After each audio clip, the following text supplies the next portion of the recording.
Since the start of the pandemic in March of 2020, one of the primary concerns with keeping the number of cases down is so hospitals can maintain a status quo and assist the entire community at full capacity.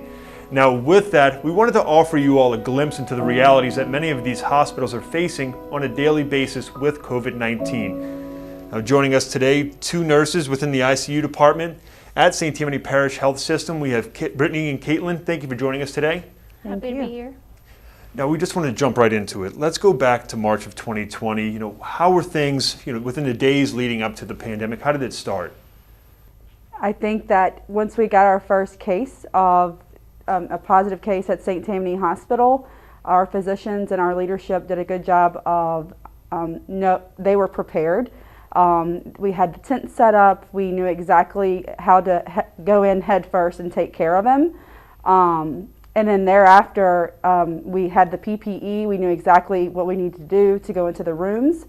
As far as treatment, that was definitely a learning experience because it was, for us as nurses, it was a different kind of treatment. And then for the physicians too. I mean, it has been definitely a learning curve for the hospital and us.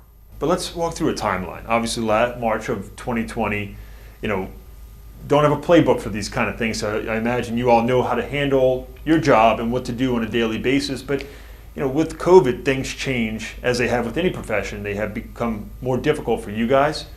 Almost all of our patients right now are on ventilators. They're requiring life support because of the damage that COVID has done to their lungs and their whole body. But also emotionally, it's hard. We're seeing so much more death than we're ever used to seeing. So trying so hard not to take that home with us every day has been a challenge. It has been suggested that if possible, we limit how many times we go in and out to limit exposure for ourselves. So for critical care nurses, it's very hard because we like to have control at all times. So we have our IV poles outside of the rooms. That's how we're giving medications to a patient through an IV. So that way that limits. Or our ventilators, our control to the ventilator, it's also outside of the room. That's how we're making changes and adjusting things to see how a patient can handle it or not handle the changes being made. So that's a huge thing for us and a learning curve that we had to adjust to. But now it's almost second nature for us. They can't have their family at their bedside holding their hands. We're not able to sit down with them and just connect with them as a person like we're used to doing because we're trying to cluster that care to protect ourselves. What was the process like over the past year and a half or so? I mean, obviously we were talking about being with our fourth surge now, but the first, the second surge, so I imagine it's like riding a roller coaster for you all in the ICU. The last time, after the third surge, I feel like we all could breathe a little bit. This is after the vaccine, and we had a lot of people that responded well to the vaccine, and we've seen a decline in numbers. And finally, our hospital got to 0 census of COVID cases. However, that was short-lived, and I think that people really need to realize that prevention is always key, and that's with almost every health care problem that there is prevention is something that you need to take seriously and do your part. It really was such a roller coaster. Some of the lowest lows that we've seen, holding that iPad, grieving with families as they're saying goodbye to their loved ones through a screen. Fast forward a couple of months, we're rejoicing, we're hopeful, we have a vaccine. We can prevent other people from going through this kind of a tragedy. It's a total roller coaster. I think perhaps, I would imagine, one of the most emotional parts is from last summer into the end of the year and into the beginning of 2021 is being with those family members during their final goodbyes. Could you walk us through that and just to provide the severity of the situation? Back in March, whenever COVID first came, our hospital was very strict. We didn't allow anyone in. So for me, that was the most devastating because even like in a patient's final moments, we had their loved one via iPad. And we're holding their hand, we're praying with them to make sure that they're at peace. And it was all of our priority to make sure that a patient didn't die alone because that's sad. Now as time has gone on and we've learned more about the virus, our hospital tries to allow families to be a part of that. So now we are allowing, towards the end of life, we do let family come in to have those difficult conversations, to move forward with a plan, and if they wish, they could be there and hold their family member's hand. And to me, that's important. That's closure, that's peace, and for us, for the patient, and for the family member, because I can't personally imagine my loved one being in critical care on their deathbed. What was that process? I mean, I would imagine that's not something that's taught in nursing school, as to how to be able to one, deal with this COVID-19 pandemic, but also be with family members during their final goodbyes. It is a very real, very raw moment for those families. And it's not something that you would want any family to have to deal with. Some are angry, some are sad, some need to blame us for not doing whatever they think needs to be done more.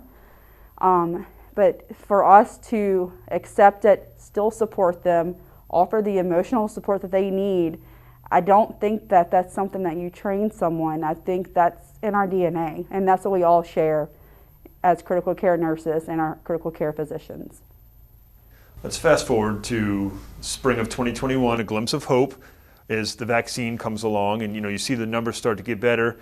How were things going at the hospital at that point? Oh God, things were beautiful. We were able to open visitation, more people in just your typical critical care environment. We're able to have family at the bedside.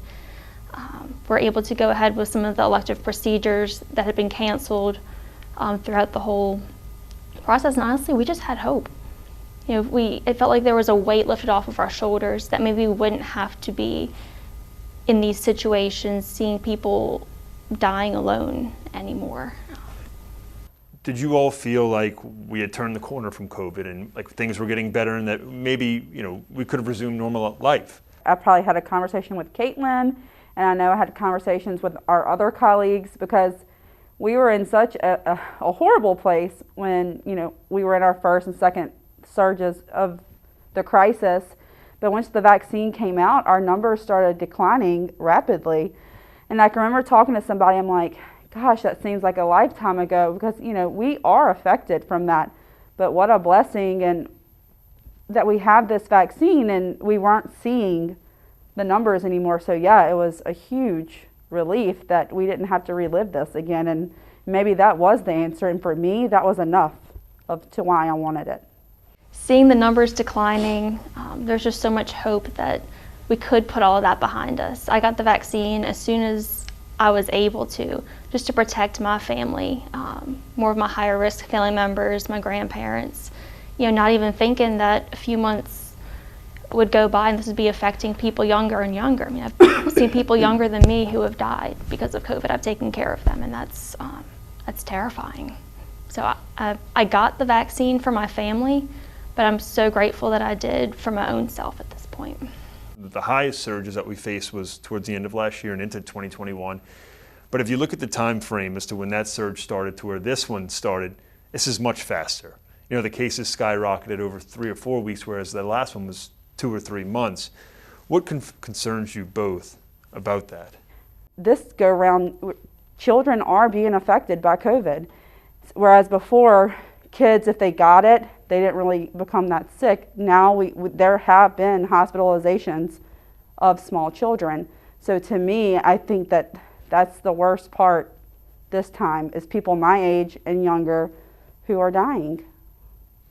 Well, what really concerns me about this go around is the sheer volume of patients that we're getting, especially in critical care. I don't think we've ever had this many critical care patients, much less critical care COVID patients. We don't have enough nurses to keep up with that, and we are losing the ability to provide safe care. I'm concerned that we will get to a point where we will not have enough ventilators or enough supplies for everybody, and that's a nightmare. How close is that reality? On our last rotation, I think that we had, enough, but it was definitely a conversation if we did get to ends with ventilators. But not only ventilators, we have the vapotherms and the BiPAPs. Those are things that we use to keep people off of ventilators. And I know for sure that we were towards the end of our supply in that. So then you worry about people who are in the hospital who's non-COVID, supplying them with what they need. And if we don't have enough, as Caitlyn said, it's scary and unsafe that we can't give what we need to give. Knowing what we've been through over the past 18 months or so, specifically you all and the families that you guys have helped, what would be your message to people in the community who are taking this seriously, but also those who aren't taking this seriously? If you can't find a reason why you should be vaccinated for yourself, you should think about others. And if it's not for your family member, it's for healthcare workers, it's for hospitals, it's for the person you pass in the store at the grocery. That's who you should do it. It's a selfless act, and it's not always about yourself of how you may not become very ill, but it's about others. And to me, vaccination is key in prevention, and the mask. I think masks make a huge difference. I think that it helps. It's okay to have questions. Should I get the vaccine? Should I be wearing a mask? But it's so important to go to the right sources for your answers. Talk with your doctor, the CDC's website, just reputable sources for the questions as opposed to these Facebook pages and misinformation out there. There is so much misinformation. Knowing how much more complicated COVID has made your day-to-day work lives, how does it make you feel when you go online or you go on social media and you see misinformation? How does it personally make you both feel? It makes me want to delete my social media. It makes me feel disrespected as a healthcare worker. It makes me feel angry. It makes me get mad at people who I love and who I respect on a normal day. But when I read things on social media, it puts something in my brain that, you know, we don't see eye to eye on this. And normally, I'm not a person to talk about politics or religion or force anything on anyone, but this is real to me, and it's because we're living in this horrible tragedy on a daily basis at work, and we're feeling it. It is very frustrating, especially with this last rotation, spending 7 straight days working in that COVID ICU, watching multiple people die in that time frame, just to come home and see somebody posting online that it's not real. It's frustrating, it's heartbreaking, and it honestly makes you wonder, why am I even doing this? You know, if people are not taking it seriously, it kind of devalues everything that we're doing. What made you both keep showing up every day for the past 18 months? People are still having emergencies. People need us to be there, and we're, through all of this, still going to continue to show up for them because that's what we took an oath to do. I'm showing up for patients, I'm showing up for my colleagues, and I'm showing up for our leadership, and that's what to me is most important, is to show up and be there and be present. Well, I just want to thank you both for your time and for, most importantly, the information that you shared with us today. All right, we hope this offered a glimpse into the realities that the hospitals are facing every day with the coronavirus.